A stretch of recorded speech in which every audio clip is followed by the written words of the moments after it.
বাবা।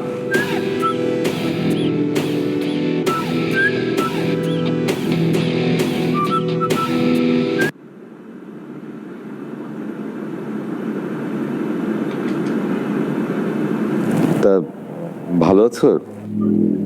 ভালো আছি, মন্দ আছি, খেয়েছি কি খাই নাই, এসব আলাপচারিতা আছি, খেয়েছি কি খাই নাই, এসব আলাপচারিতা করার সময় নেই। বিকজ আমার কাছে time is money and money is time. So better যে কাজের জন্য আমরা এসেছি সেটা নিয়েই কথা বলি। হ্যাঁ, ঠিক আছে। আপনার মেয়ে অথচ আমাকে ভালোবাসে, আমাকে বিয়েও করতে চায়, এবং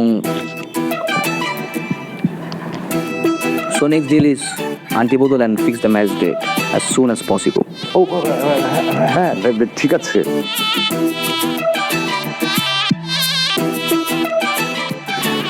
এই নে মা, আংটিটা রাজিয়াকে পরিয়ে দে।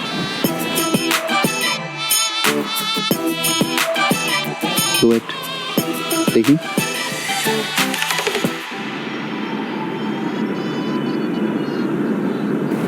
সোনার উপর আন্টি দিয়ে এঙ্গেজমেন্ট করবো আমি?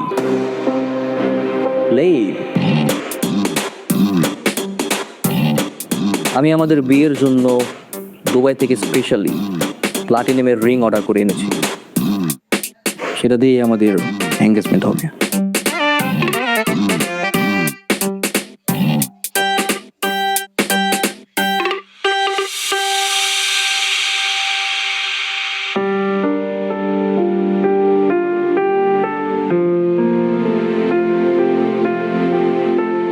কিরে, পায়ে 2 টাকার স্যান্ডেল, গায়ে কুচকানো শার্ট, তোর এই ভার্সিটিতে ঢুকার ভিসা কে দিল রে?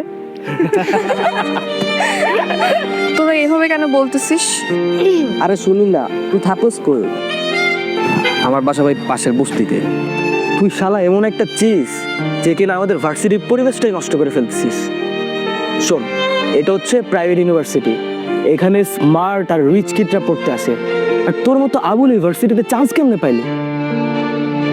তোর তো একটা জুতা কেনার সামর্থ্য নাই, আর তুই ভার্সিটির সেমিস্টার ফি কিভাবে দিস? হ্যাঁ শোন, ওনা তোদের মতো ড্যামেজ স্টুডেন্ট না যে সেমিস্টার ফি দিয়ে পড়তে হবে। তোরা কি রেজাল্ট জানিস? ও 100% ওয়েবার পেয়েছে, আর এই ইউনিভার্সিটিতে পড়তে ওর কোনো টাকাই লাগে না, ওর মেধা দিয়ে চান্স পেয়েছে। নেক্সট আর কিছু বল।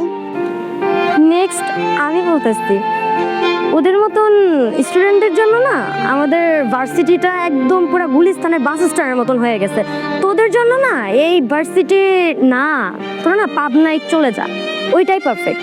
আই তুই কি বলতেছিস সেগুলো? কাউকে রেসপেক্ট করতে পারিস না? এখানে রেসপেক্টের কি আছে? তোর ড্রেস আপ দেখছিস, ওর জন্য এই পরিবেশটাই নষ্ট হয়ে গেছে। স্টপ রাইসুল, তুই সামনে আগাও, আমি আসছি, কথা আছে। তোদের কি মাথায় সমস্যা? একটা মানুষকে এভাবে কেউ ইনসাল্ট করে?